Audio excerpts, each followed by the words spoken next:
Students, this is the 10th session of the questionnaire unit. I welcome you all to this session once again. ವಿದ್ಯಾರ್ಥಿಗಳೇ, ಇದು ಪ್ರಶ್ನಾವಳಿ ಅಧ್ಯಾಯದ 10ನೇ session ಆಗಿರುತ್ತೆ. ತಮ್ಮೆಲ್ಲರನ್ನ ಈ ಸೆಷನ್ಗೆ ಪ್ರೀತಿಪೂರ್ವಕವಾಗಿ ಸ್ವಾಗತಿಸುತ್ತಿದ್ದೇನೆ. In this session we are going to discuss about the merits and demerits of mailed questionnaire.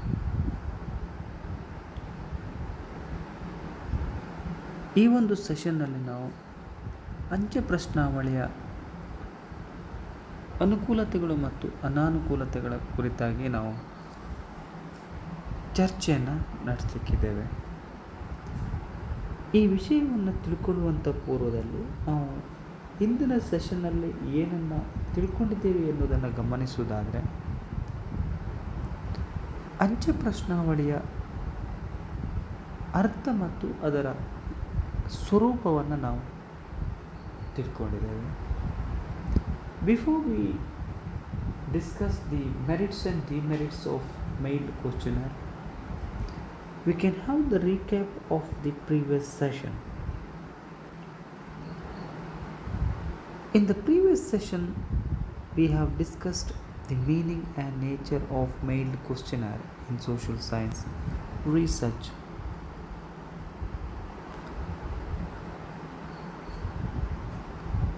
The objective of this session is to make the students to understand the merits and demerits of mailed questionnaire in social science research. ಈ ಒಂದು ಸೆಷನ್ನ ಉದ್ದೇಶವನ್ನು ಗಮನಿಸುವುದಾದರೆ, ಅಂಚೆ ಪ್ರಶ್ನಾವಳಿಯ ಅನುಕೂಲತೆಗಳು ಮತ್ತು ಅನಾನುಕೂಲತೆಗಳ ಕುರಿತಾಗಿ ನಾವು ತಿಳ್ಕೊಳ್ಳುವಂಥದ್ದಾಗಿದೆ.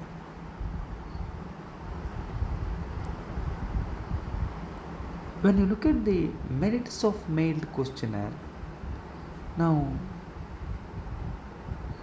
ಅಂಚೆ ಪ್ರಶ್ನಾವಳಿಯ ಅನುಕೂಲತೆಗಳನ್ನು ನೋಡುವುದಾದರೆ, generally this is the most economical method in terms of money and man power. ವೆಚ್ಚವನ್ನು ಮತ್ತು ಮಾನವ ಶಕ್ತಿಯನ್ನು ಗಮನಿಸುವುದಾದರೆ ಇದು ಅತ್ಯಂತ ಮಿತವ್ಯಯಕಾರಿಯಾಗಿರುವಂಥ ಒಂದು ವಿಧಾನ ಅಂತ ನಾವು ಹೇಳ್ಬೋದು. This method is usual when the field of investigation is vast and the respondents are scattered over a wide area. ಈ ಒಂದು ವಿಧಾನ ನಮ್ಮ ಸಂಶೋಧನಾ ವ್ಯಾಪ್ತಿಯು ಬಹಳ ವಿಸ್ತಾರವಾಗಿದ್ದಾಗ ಮತ್ತು ಮಾಹಿತಿದಾರರು ಬಹಳ ವಿಶಾಲವಾದಂಥ ಭೌಗೋಳಿಕ ವ್ಯಾಪ್ತಿಯಲ್ಲಿ ಹರಡಿಕೊಂಡಿದ್ದಾಗ ಇದು ಬಹಳ ಉಪಯೋಗಕಾರಿಯಾದಂಥ ಸಂಶೋಧನಾ ವಿಧಾನವಾಗಿದೆ. It allows time for well considered and consulted replies. ಇದು ಒಬ್ಬ ಮಾಹಿತಿದಾರನು ಪ್ರಶ್ನಾವಳಿಗಳನ್ನು ಬಹಳ ಗಂಭೀರವಾಗಿ ಅರ್ಥೈಸಿಕೊಂಡು ಅದಕ್ಕೆ ಸರಿಯಾದ ಉತ್ತರವನ್ನು ನೀಡಲಿಕ್ಕೆ ಇದು ಬಹಳ ಸಹಕಾರಿಯಾಗಿದೆ ಅನ್ನೋದನ್ನು ನಾವಿಲ್ಲಿ ಗಮನಿಸಬಹುದು. It is more useful on eliciting answers of personal or embarrassing questions. ಈ ಮೇಲ್ಡ್ ಕ್ವಶ್ಚನರ್ ಅಂತ ನಾವೇನು ಕರಿತೇವೆ, ಅಂಚೆ ಪ್ರಶ್ನಾವಳಿ ಅನ್ನುವಂಥದ್ದು ವೈಯಕ್ತಿಕವಾದಂಥ ಮತ್ತು ಸ್ವಲ್ಪ ಮುಜುಗರ ಆಗುವಂಥ ಪ್ರಶ್ನೆಗಳಿದ್ದಲ್ಲಿ ಅಂಥ ಪ್ರಶ್ನೆಗಳಿಗೆ ಯಾವುದೇ ಸಂಕೋಚ ಇಲ್ಲದೆ ಅಂಚೆ ಪ್ರಶ್ನಾವಳಿಯಲ್ಲಿ ಉತ್ತರವನ್ನು ನೀಡಬಹುದು. It avoids the problem of non contact. ಈ ನೇರವಾಗಿ ನಾವು ಮಾಹಿತಿದಾರರನ್ನು ವೈಯಕ್ತಿಕವಾಗಿ ಸಂಪರ್ಕ ಮಾಡುವ ಸಂದರ್ಭದಲ್ಲಿ ನಮಗೆ ಆ ಮಾಹಿತಿದಾರನು ಎಷ್ಟೋ ಸಂದರ್ಭಗಳಲ್ಲಿ ಸಿಗದೇ ಇರುವಂಥ ಸಾಧ್ಯತೆಗಳಿರುತ್ತೆ. ಈ ಅಂಚೆ ಪ್ರಶ್ನಾವಳಿ ಈ ಸಮಸ್ಯೆಯನ್ನು ನಮ್ಮಿಂದ ದೂರ ಮಾಡುತ್ತೆ ಅನ್ನೋದು. It is free from the bias of the investigator. ಇಲ್ಲಿ ಯಾವುದೇ ರೀತಿಯಾದಂಥ ಒಬ್ಬ ಮಾಹಿತಿದಾರನ ಮತ್ತು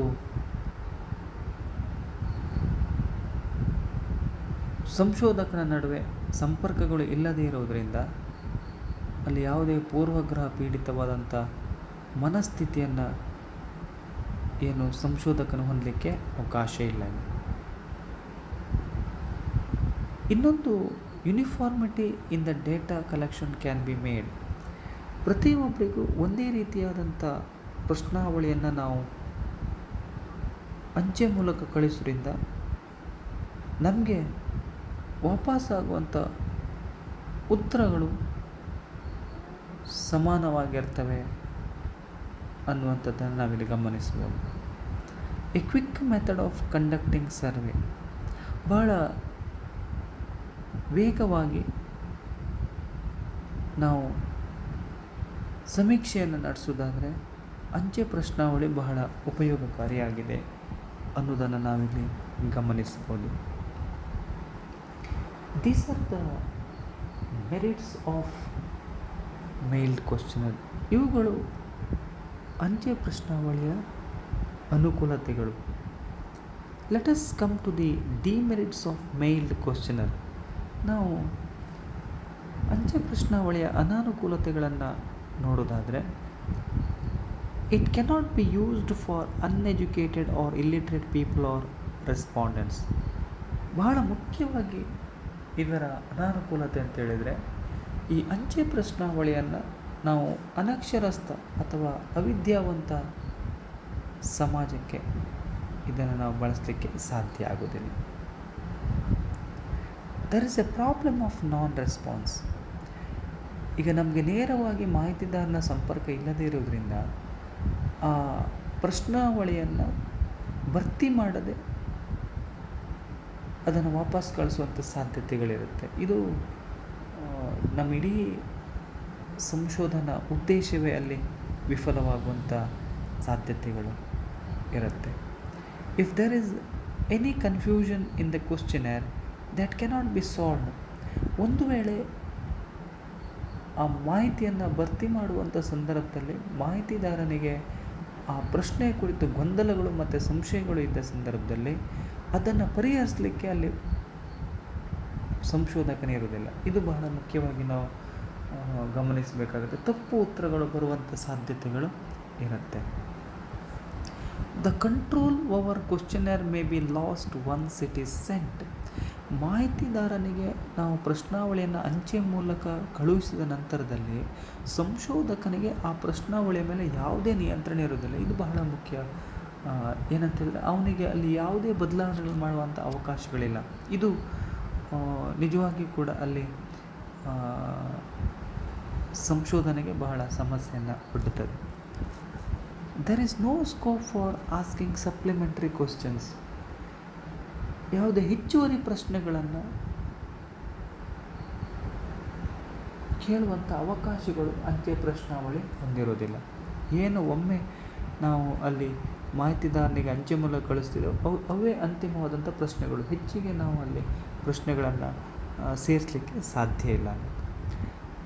the researcher cannot be sure that the right person has filled the ಕ್ವಶ್ಚನರ್.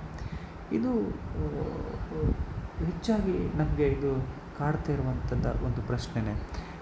ಏನಂತೇಳಿದರೆ, ನಾನು ಕಳುಹಿಸುವಂಥ ಪ್ರಶ್ನಾವಳಿಯನ್ನು ನಿಜವಾಗಿ ಯಾವ ಮಾಹಿತಿದಾರನ ಅದನ್ನು ಭರ್ತಿ ಮಾಡಬೇಕಾಗಿತ್ತೋ ಅವನೇ ಅಥವಾ ಅವಳೇ ಅದನ್ನು ಭರ್ತಿ ಮಾಡಿದ್ದಾಳು ಎನ್ನುವಂಥದ್ದು ಬಹಳ ಸಂಶಯವಾಗಿ ಇರುತ್ತೆ ಅನ್ನುವಂಥದ್ದು. Many questionnaire returned may be incomplete as well as inaccurate. ಎಷ್ಟೋ ಸಂದರ್ಭಗಳಲ್ಲಿ ಇಂತಹ ಸಾಧ್ಯತೆಗಳು ಅಲ್ಲಿ ನಾವು ಕಾಣ್ತೇವೆ. ಅಪೂರ್ಣವಾಗಿರುವಂಥ ಅಥವಾ ಸಂಪೂರ್ಣವಾಗಿ ಭರ್ತಿ ಮಾಡದೇ ಇರುವಂಥ ಪ್ರಶ್ನಾವಳಿಗಳನ್ನು ವಾಪಸ್ ಕಳಿಸಿರುವಂಥದ್ದು, ಮತ್ತು ನೀಡಿರುವಂಥ ಪ್ರಶ್ನೆಗಳು ನಮಗೆ ಸಮಂಜಸವಾಗದೇ ಇರುವಂಥ ಉತ್ತರಗಳನ್ನು ಅವರಲ್ಲಿ ನೀಡಿರ್ತಾರೆ.